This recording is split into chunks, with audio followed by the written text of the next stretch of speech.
அதன் பிறகு ஒரு மாநிலம் அல்ல 2 மாநிலத்தினுடைய ஆளுநர். அவர்கள் தனிப்பட்ட அவங்களே ரெக்வெஸ்ட் பண்ணி நான் தேர்தலிலே போட்டியிட வேண்டும், தமிழக பாரதிய ஜனதா கட்சியினுடைய வளர்ச்சிக்கு பாடுபட வேண்டும், மக்களுக்காக சேவை செய்ய வேண்டும் என்று அவங்களே ரெக்வெஸ்ட் பண்ணி அனுமதி பெற்று அவருடைய ராஜினாமா என்பது குடியரசுத் தலைவரால் அங்கீகாரம் செய்யப்பட்டு திரும்ப வந்து கட்சியில சீட்டு கொடுத்து சவுத் சென்னையில் நின்னார். ஆனால் தமிழிசை அக்கா அவருடைய உயரம் இந்த கட்சியிலே மிகப்பெரிய உயரம். நீங்க மேடையில போறாங்க, ஏதோ 2 கான்வர்சேஷனை பாக்குறீங்கன்னா அதை மீடியா நண்பர் யாரோ கேப்சர் பண்றாங்க, அந்த வீடியோவை பார்க்குறோம், இன்டர்பிரிட்டேஷன் பல பேர் பல இன்டர்பிரிட்டேஷன் கொடுக்குறாங்க. அது பாசம். அமித்ஷாஜியினுடைய பேச்சு அது பாசம் தான்.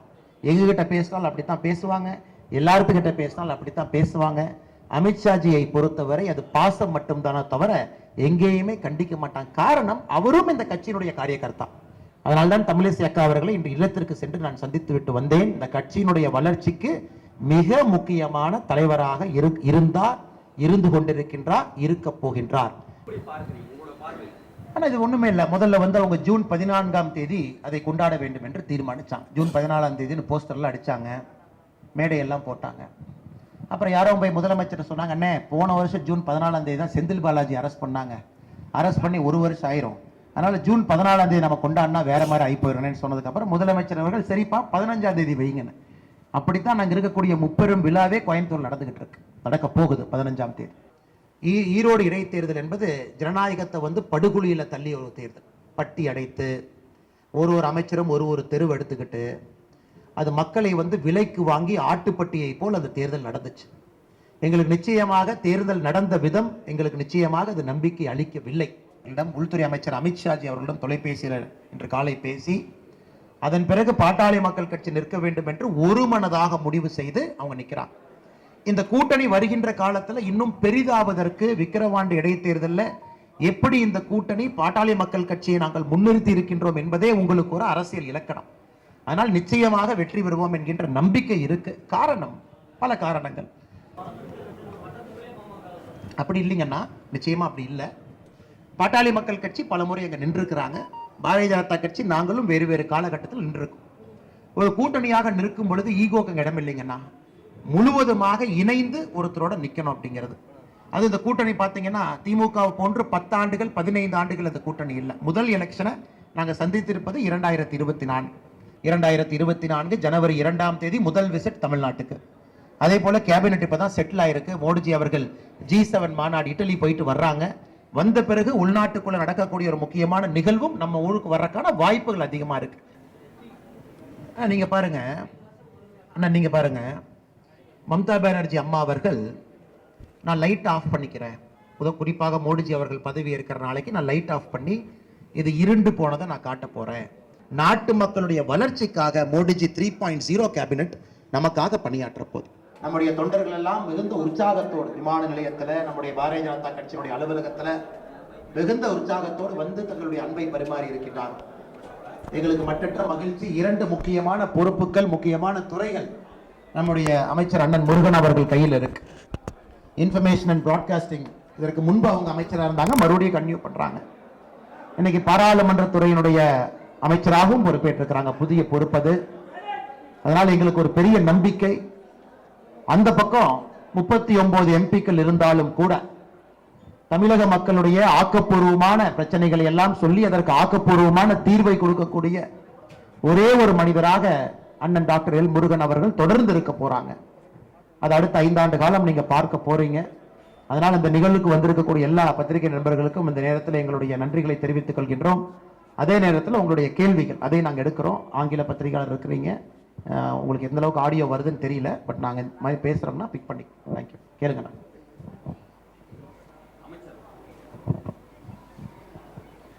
மீண்டும் தமிழ்நாட்டை ரெப்ரசென்ட் பண்ணி 2வது முறையாக இணையமைச்சராக பதவியேற்று தமிழகத்திற்கும் கர்நாடகாவுக்கும் இருக்கக்கூடிய நதிநீர் பிரச்சனைகள், அங்க இருக்கக்கூடிய ஜல்சக்தி இணைக்கிற இணையமைச்சராக கர்நாடகாவை சார்ந்தவர் வந்திருக்கிறாங்க. தமிழகத்திற்கு பெற வேண்டிய அந்த நீர் இதெல்லாம் பெற்றுக் கொடுக்கக்கூடிய இடத்துல நீங்க பேச்சுவார்த்தையில் ஈடுபட்டு அதெல்லாம் சுமூகமான உடன்பாடு ஏற்படுவதற்கான நடவடிக்கைகள்லாம் மேற்கொள்ளுங்க. உங்க கேள்வியே தப்பு. இந்த தேசம் ஒரே தேசம், ஒரே நாடு. நம்முடைய பிரதமர் அவர்கள் தான் ஏக் பாரத் சிரேஷ்ட பாரத்னா இந்த நாடு ஒரே நாடு. அதனால் தமிழ்நாட்டினுடைய உரிமையை நாம் எந்த நேரத்துலையுமே நாம் காம்ப்ரமைஸ் பண்ண போகிறதில்ல. நம்மளுடைய மாநில தலைவர் பல நேரங்களில் சொல்லியிருக்கிறோம். நாம் தமிழ்நாட்டிற்கு தேவையான தமிழ்நாட்டினுடைய உரிமையை நாம் அங்கே சரியான நேரத்தில் சொல்லி நம்ம அதை பண்ணுறோம்.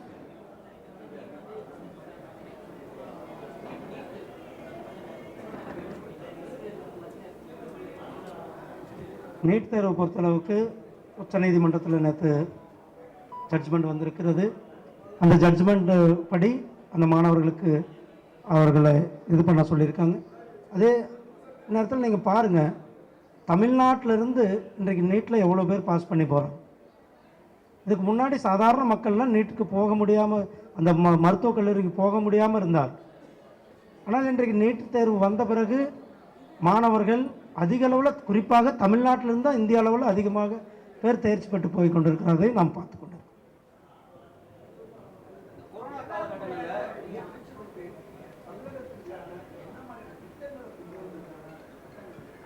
ஆனால் இன்றைக்கி தான் முதல் முறையாக வந்திருக்கிறோம்.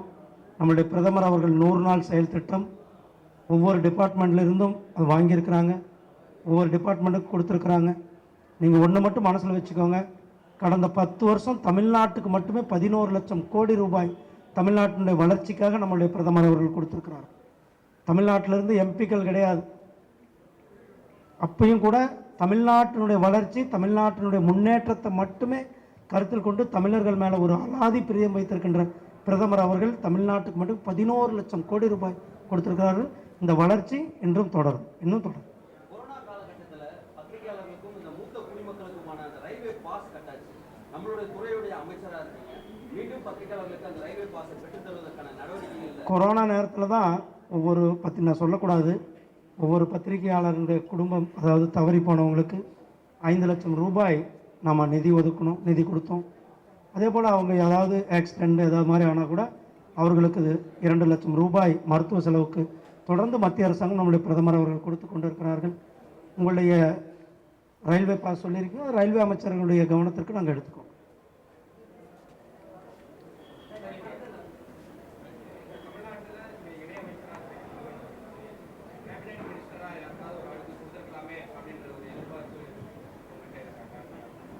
இதுக்கு நான் பதில் சொல்ல முடியாதுங்க. பிரதமர் அவர்கள் எங்களை பொறுத்தவரை 71 அமைச்சர்கள் பிரதமரோடு இருக்காங்க. பிரதமரோட சேர்ந்து 72 பேர். இப்போ நம்முடைய ஆட்சியை பொறுத்தவரை தமிழகத்தினுடைய குரலாக முருகனையா இருக்க போறாங்க.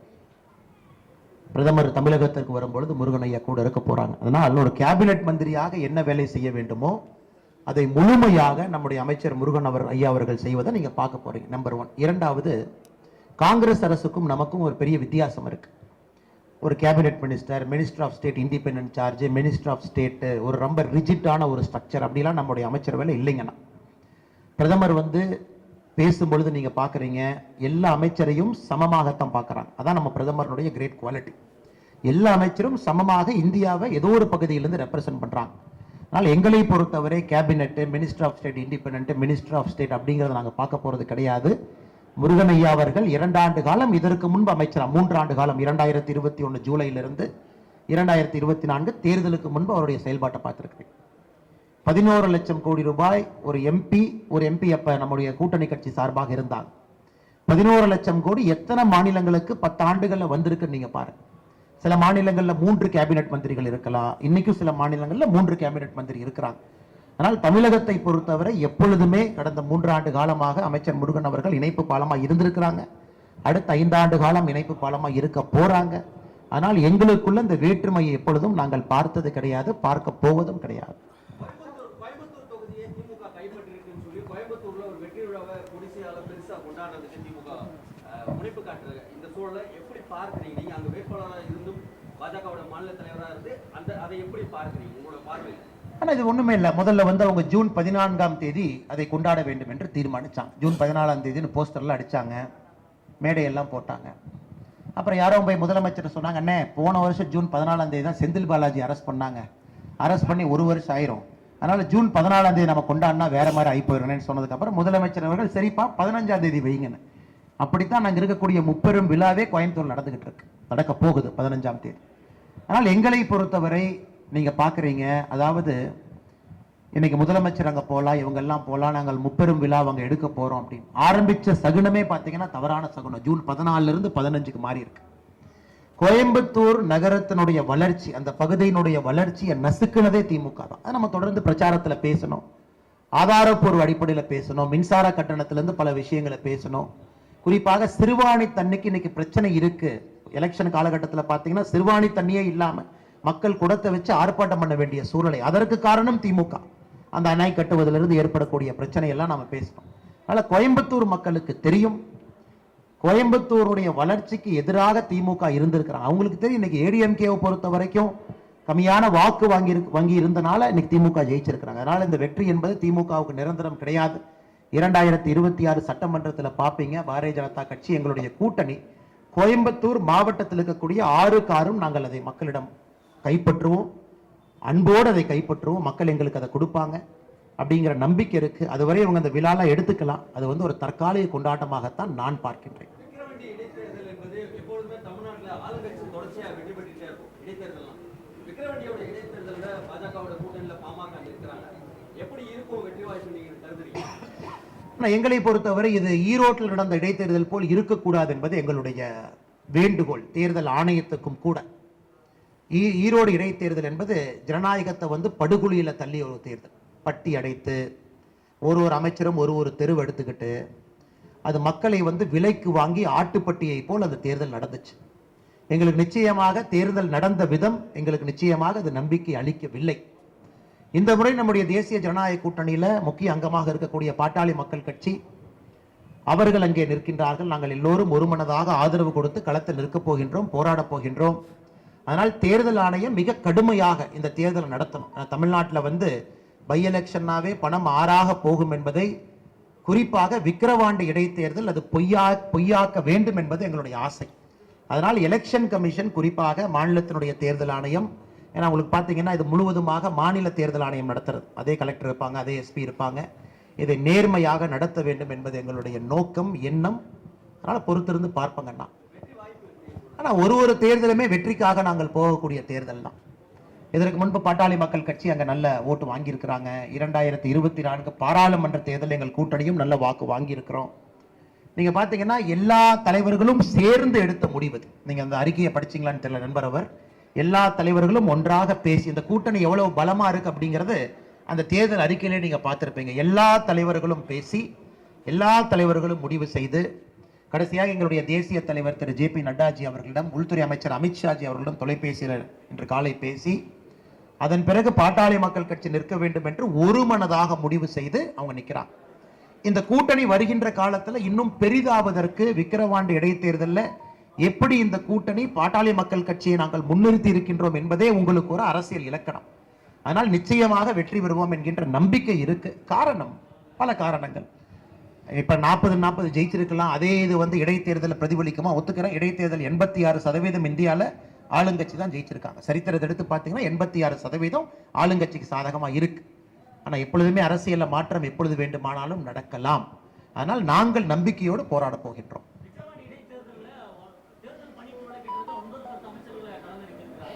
அதான் நான் சொன்னேங்கண்ணா, அதான் நான் சொன்னேன். மூத்த பத்திரிகை அவங்களுக்கு தெரியாது இல்லை, அமைச்சர்கள் எடுத்த இந்த பொறுப்பு, நீங்க செலவு பண்ணுங்க, இதை பண்ணுங்க. இதான் இடைத்தேர்தல் எப்பொழுதுமே நடக்கக்கூடிய ஆளும் கட்சியினுடைய யுக்தி. பணத்தை செலவு பண்ணக்கூடிய அமைச்சர்களை போட்டு தெருவா நீங்க எடுத்துங்க. ஈரோடு பை எலெக்ஷன் நீங்க பார்த்தீங்க, நாங்களும் பார்த்தோம். எங்களை பொறுத்தவரை மக்களை நம்பி செல்லுகின்றோம். மக்கள் நிச்சயமாக நல்ல முடிவு கொடுப்பார்கள். இன்னைக்கு தமிழக மக்களுடைய ஏக்க நிலையை விக்கிரவாண்டி இடைத்தேர்தல் பிரதிபலிக்கும் என்கின்ற முழு நம்பிக்கை இருக்கு. பாட்டாளி மக்கள் கட்சி நின்றாலும் அங்கே பாரதிய ஜனதா கட்சி நிற்பதாகத்தான் எங்கள் வேலை இருக்கும். எங்க கட்சியில் நிறைய பேர் ஆசைப்பட்டாங்க, மூத்த தலைவர்கள் இருக்காங்க, நிற்க வேண்டும் என்று. அவங்களையும் நம்ம சமாதானப்படுத்தி இருக்கோம். பாட்டாளி மக்கள் கட்சி நிற்கணும், அது கூட்டணியினுடைய தர்மம், பேசி முடிவெடுத்திருக்கோம்னு. நீங்க நாளைக்கு பாரதிய ஜனதா கட்சியினுடைய தேர்தல் பணிக்குழு பார்ப்பீங்க. கூட்டணி கட்சி நின்றாலும் பாரதிய ஜனதா கட்சி தனியாக ஒரு தேர்தல் பணிக்குழு போட்டு முழுமையாக இந்த கூட்டணி கட்சியினுடைய வெற்றிக்காக நாங்கள் பாடுபட போகின்றோம்.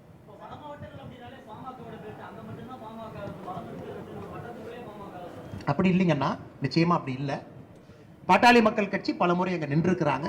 பாரதிய ஜனதா கட்சி நாங்களும் வேறு வேறு காலகட்டத்தில் நின்றுருக்கோம். ஒரு கூட்டணியாக நிற்கும் பொழுது ஈகோக்கு இடம் இல்லைங்கன்னா, முழுவதுமாக இணைந்து ஒருத்தரோட நிற்கணும் அப்படிங்கிறது. அது இந்த கூட்டணி பார்த்தீங்கன்னா திமுக போன்று 10 ஆண்டுகள் 15 ஆண்டுகள் அந்த கூட்டணி இல்லை. முதல் எலெக்ஷனை நாங்கள் சந்தித்திருப்பது 2024. இந்த கூட்டணியத்தை கண்ணியமாக இதை காப்பாற்றி 2026 வரை இதை மேம்படுத்த வேண்டிய பொறுப்பு எல்லா தலைவர்களுக்கும் இருக்கு. அதனால் இந்த முறை பாட்டாளி மக்கள் கட்சி நிற்க வேண்டும் என்று ஏகமனதாக அனைவரும் சேர்ந்து முடிவெடுத்திருக்கின்றோம். வருகின்ற காலத்தில் ஒரு டெமோக்ராட்டிக் ஸ்பிரிட், ஒரு ஜனநாயக மரபுல இந்த தேசிய ஜனநாயக கூட்டணி தமிழ்நாட்டில் செயல்படுங்கண்ணா.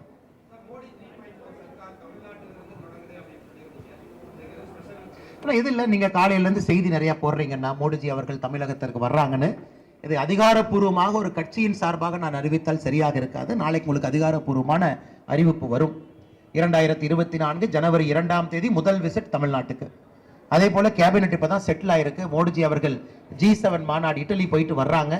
வந்த பிறகு உள்நாட்டுக்குள்ள நடக்கக்கூடிய ஒரு முக்கியமான நிகழ்வும் நம்ம ஊருக்கு வர்றதுக்கான வாய்ப்புகள் அதிகமா இருக்கு. அதிகாரப்பூர்வமா மாநில அரசு சொல்லுவாங்க, அதால் முறை. கட்சியின் சார்பாக நாங்க சொன்னது தவறா போயிரும். அதனால் நாங்கள் மிகுந்த சந்தோஷத்தோடு இருக்கின்றோம். வெகு விரைவில் பாரத பிரதமர் மோடி அவருடைய வருகை தமிழ்நாட்டுக்கு இருக்கும் என்பதிலே பெரும் மகிழ்ச்சியோடு காத்துக் கொண்டிருக்கின்றோம்.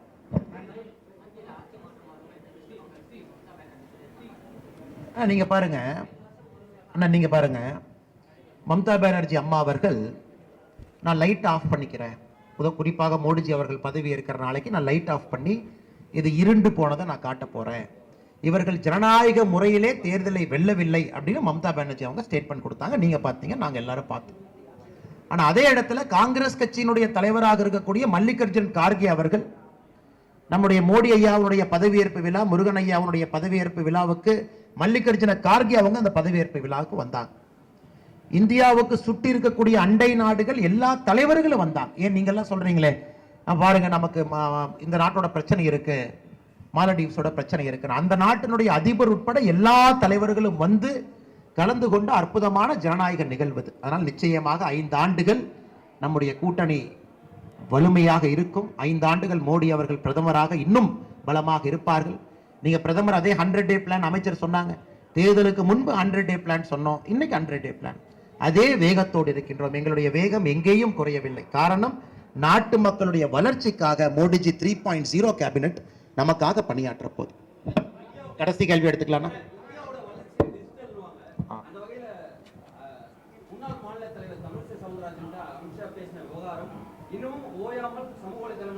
அதெல்லாம் ஒரு இஷ்யூ இல்லைங்கண்ணா. தமிழிசை அக்கா கட்சியினுடைய மூத்த தலைவர், பெரிய தலைவர், 5 ஆண்டு காலம் கட்சியினுடைய மாநில தலைவராக கடுமையா போராடினாங்க. உங்களுக்கு தெரியும் அப்ப சூழல் எப்படி இருந்துச்சு. அதன் பிறகு ஒரு மாநிலம் அல்ல, 2 மாநிலத்தினுடைய ஆளுநர். அவர்கள் தனிப்பட்ட அவங்களே ரெக்வெஸ்ட் பண்ணி நான் தேர்தலிலே போட்டியிட வேண்டும், தமிழக பாரதிய ஜனதா கட்சியினுடைய வளர்ச்சிக்கு பாடுபட வேண்டும், மக்களுக்காக சேவை செய்ய வேண்டும் என்று அவங்களே ரெக்வெஸ்ட் பண்ணி அனுமதி பெற்று அவருடைய ராஜினாமா என்பது குடியரசுத் தலைவரால் அங்கீகாரம் செய்யப்பட்டு திரும்ப வந்து கட்சியில சீட்டு கொடுத்து சவுத் சேனல் நின்னாங்க. அதனால் தமிழிசை அக்கா அவருடைய உயரம் இந்த கட்சியிலே மிகப்பெரிய உயரம். நீங்க மேடையில போறாங்க, ஏதோ 2 கான்வர்சேஷனை பாக்குறீங்கன்னா அதை மீடியா நண்பர் யாரோ கேப்சர் பண்றாங்க, அந்த வீடியோவை பார்க்குறோம். இன்டர்பிரிட்டேஷன் பல பேர் பல இன்டர்பிரிட்டேஷன் கொடுக்குறாங்க. நம்முடைய கட்சியை பொறுத்தவரை இது ஒரு குடும்பம். அமித்ஷாஜி அவர்களை பொறுத்தவரை எல்லோரையும் குடும்பமாகத்தான் பார்ப்பாங்க. இதுல யாருமே ஏற்றம் இறக்கமாக நம்முடைய கட்சியில யாரும் பார்க்க போவது கிடையாது. அதனால்தான் தமிழிசை அக்கா அவர்களை இன்று இல்லத்திற்கு சென்று நான் சந்தித்து விட்டு வந்தேன். இந்த கட்சியினுடைய வளர்ச்சிக்கு மிக முக்கியமான தலைவராக இருந்து கொண்டிருக்கின்றார், இருக்க போகின்றார். அதனால் அதுல வந்து யூகத்துக்கு எந்த விதமான வேலையும் அதுல இல்லைங்க. அது பாசம். அமித்ஷாஜியினுடைய பேச்சு அது பாசம் தான். எங்ககிட்ட பேசினாலும் அப்படித்தான் பேசுவாங்க, எல்லாருக்கிட்ட பேசினாலும் அப்படித்தான் பேசுவாங்க. அமித்ஷாஜியை பொறுத்தவரை அது பாசம் மட்டும்தானே தவிர எங்கேயுமே கண்டிக்க மாட்டாங்க. காரணம், அவரும் இந்த கட்சியினுடைய காரியகர்த்தா. அது பிரதமராக இருந்தாலும் எங்கிட்ட சொல்றது, எங்க பொறுப்பை பார்க்காதீங்க, நாங்களும் காரியகர்த்தா, ஓப்பனா பேசுங்க, ஃப்ரீயா பேசுங்க. நம்முடைய கட்சி மீட்டிங் எல்லாமே ரொம்ப ஓப்பனா ஃப்ரீயா இருக்கக்கூடிய மீட்டிங். இங்க வந்து பெரியவங்க சின்னவங்க நாம ஒரு விஷயத்த பேசாம இருக்கணும், பயந்து போய் இருக்கணும், கை கட்டி நிற்கணும், அது பாரதிய ஜனதா கட்சியினுடைய கலாச்சாரமே இல்லைங்க. அமித்ஷாஜி அவர்களுடைய பேச்சு என்பது ஒரு அன்பு, ஒரு அரவணைப்பு. அது தமிழிசை அக்கா அவர்களும் அமித்ஷாஜி கிட்ட அன்போடு அரவணைப்போட தான் பேசுறாங்க. இதை இன்டர்பிரிட்டேஷன் பண்றதுல இதுல எந்த விதமான பிரயோஜனமும் யாருக்கு இல்லைங்கண்ணா. அண்ணா அண்ணா எங்களுக்கு தெரியலீங்கண்ணா. பிரதமருடைய நேரம் முதல்ல, அதுக்கப்புறம் காவல்துறையினுடைய அனுமதி 2வது, பிரதமருடைய நிகழ்ச்சி எங்க வைக்கிறாங்க 3வது. இதை வைத்து தான் நேரம் எடுக்கணும். பிரதமரை பொறுத்தவரை நிகழ்ச்சி காலையா மாலையா தெரியாது, அடுத்து எங்க போறாங்க தெரியாது, எங்கிருந்து வர்றாங்க தெரியாது. அதிகாரப்பூர்வமாக அறிவிப்பு வரட்டும், உங்கள்கிட்ட பேசுறோம். பத்திரிகை நண்பர்களுக்கு மிக்க நன்றி, வணக்கம்.